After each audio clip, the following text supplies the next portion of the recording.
Hey everyone, and welcome to What's Your Call Wednesday, segment where we go through clips and sequences from around the internet, and you tell me what's your call. Today isn't going to necessarily be one of the weird mysteries, right? But it's going to be more. Let's have a conversation about a topic, right? And it's more about offside. This is one of those rules and laws from a player, coach, and parent perspective that everyone seems to have this kind of mystifying kind of misunderstanding around it. And it is, in some capacities, a confusing law, but in other capacities, it's just not understanding the game and it's not understanding what the offside law is, designed to do. So today I want to look at a couple different iterations of offside.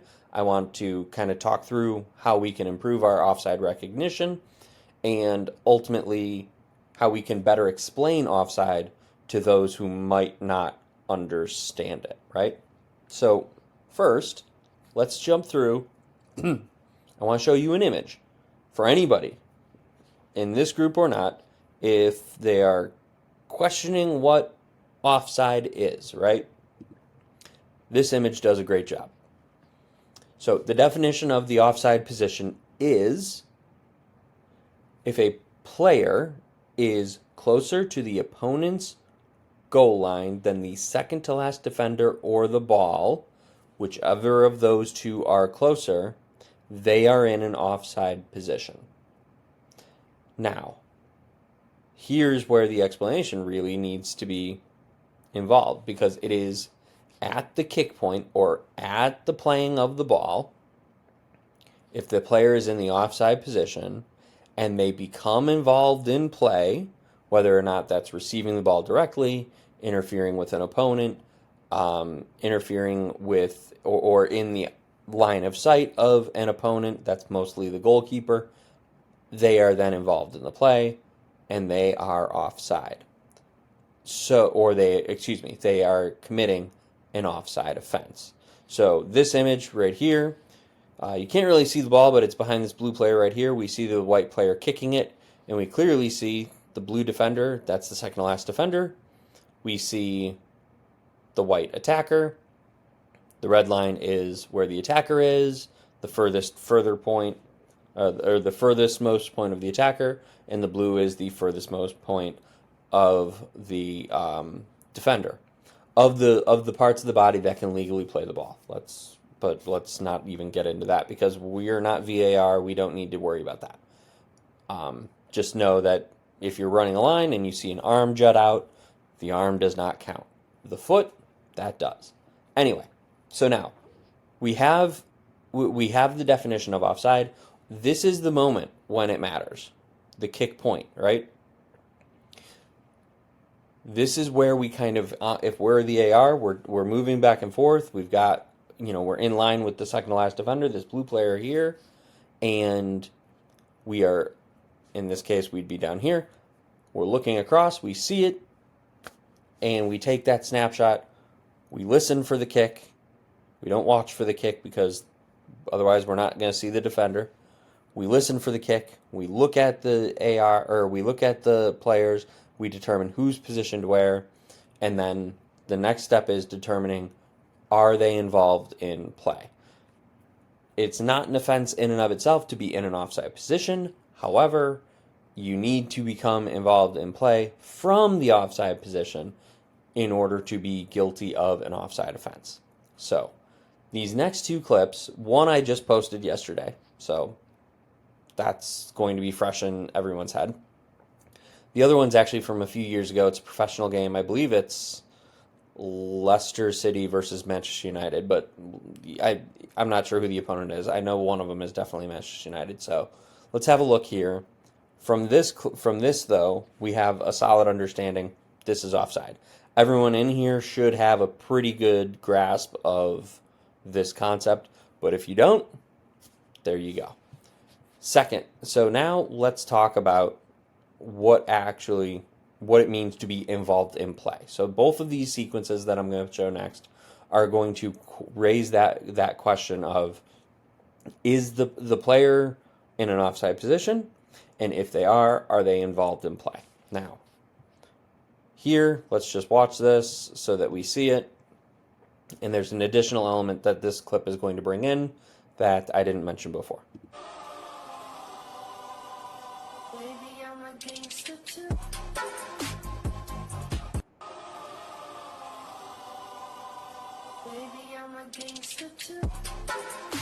So I'm going to let this play through here, but you see that the blue player is striking the ball, crossing it, shooting it, however you decide, and it makes contact with, I'll just use that term generously here, it makes contact with the red defender here.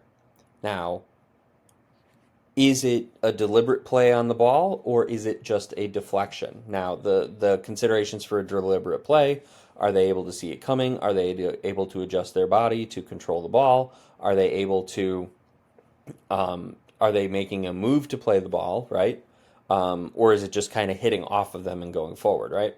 So in this instance, by modern law, this would be a deflection. Even though he is attempting to try and do it, to try and play the ball and make a deliberate play, he really isn't. He doesn't have time. He's not set. He's not able to really play the ball and control the ball in a meaningful way. And it's clear that this player right here is in an offside position, and now we need to determine, is he involved in play? So part of this is, do we have the player interfering with an opponent? Is he in the line of sight of this goalkeeper? Some might say, yes, he is. He clearly is, because you clearly see that the goalkeeper is going to go to his right, when realistically the deflection was made further out and it sends the ball to the goalkeeper's left. Clearly the player is on the ground, and while he's still, he kind of tucks his legs back in order to allow the ball to go past him, right? So he's not touched the ball, but is he in the line of sight for the for the goalkeeper? If you determine yes, then we have an offside offense, and we have a free kick from the edge of the goal area coming out. If you don't, then we have a good goal. But for me, I think we really have to look at this from a perspective of, is that goalkeeper impacted? Is he able to see that deflection because of that player in that position? It's a tough one. I know this ball. I know back when this happened, the goal was given, and because they had determined that the red player had played the ball deliberately or something like that, and that was before IFAB made all those changes. Now, the next one is what I posted yesterday, and it is fairly self-explanatory, but I will let you guys have a look here and see what we see.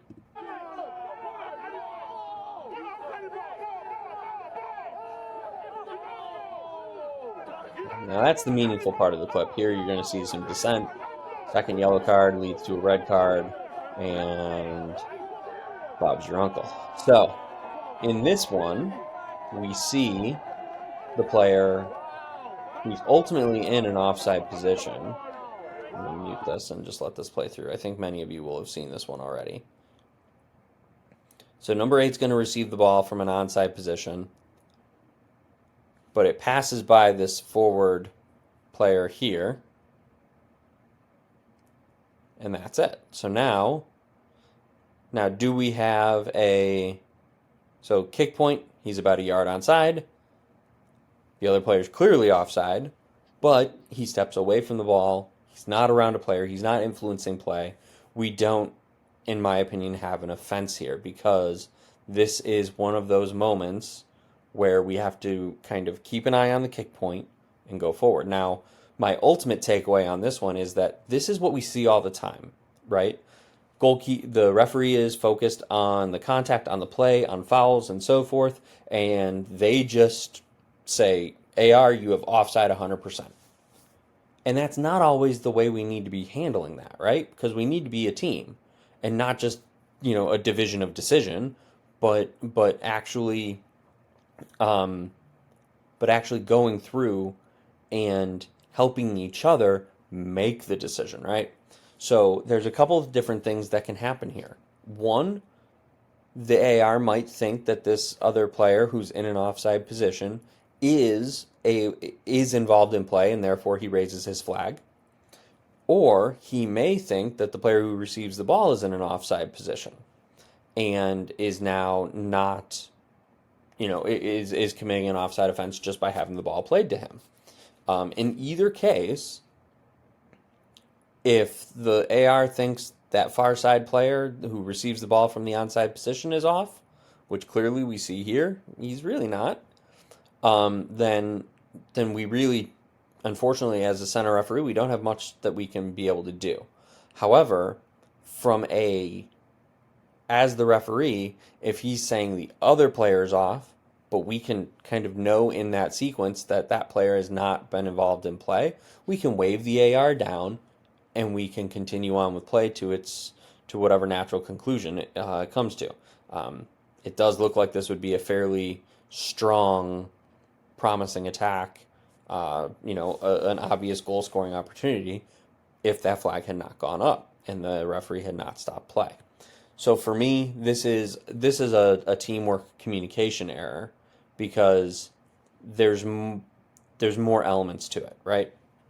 And this is where these kinds of calls are the ones that drive players nuts. Obviously, the player is dissenting here, which is not appropriate. I'm just going to say that right off the bat. It's not appropriate. Even if the referee is making a mistake, the feedback loop is not instant. We don't know that it's a mistake in that moment, and we don't have anything to give us that feedback unless we're being observed or we see a video like this, right? So the dissent is always going to happen, and we do need to deal with it, and regardless of it being a mistake or not. So, but these are the calls that give us the most trouble in terms of management, right? Because they're difficult to explain, they're difficult to understand, and most players, coaches, and spectators are going to have a rather visceral and emotional reaction to them. So how we handle explaining offside in those moments where it's appropriate to is going to help those players, coaches, and the spectators to it's building your credibility, it's helping them understand, and we're in many ways building bridges, right? Because the knowledge that we have around the laws of the game, how we see it, how we see sequences, how we make decisions, and so forth is the principal issue here. However, when we have this opportunity to explain and just give a little bit of information, right? It may not be everything, but I like to do it if I can with friendly spectators when I'm the AR, because it helps me build a rapport with them, and they can start trusting my decisions and trusting what I'm seeing. And that's when they start asking me, hey, do you have a foul there? Which is always a slippery slope.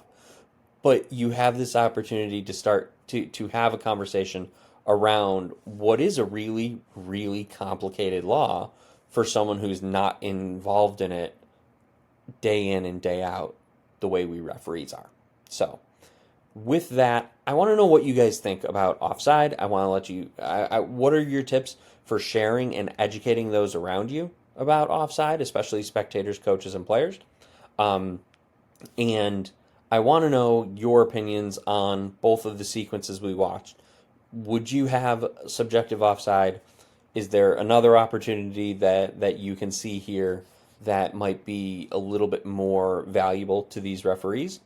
And if so, how would you explain it? And let's, try and use that law language and so forth as well.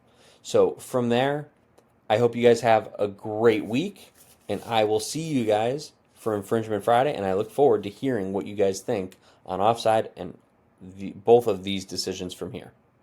Until Friday, you guys have a great week. Enjoy yourselves, and I will talk with you guys on Friday. Talk to you.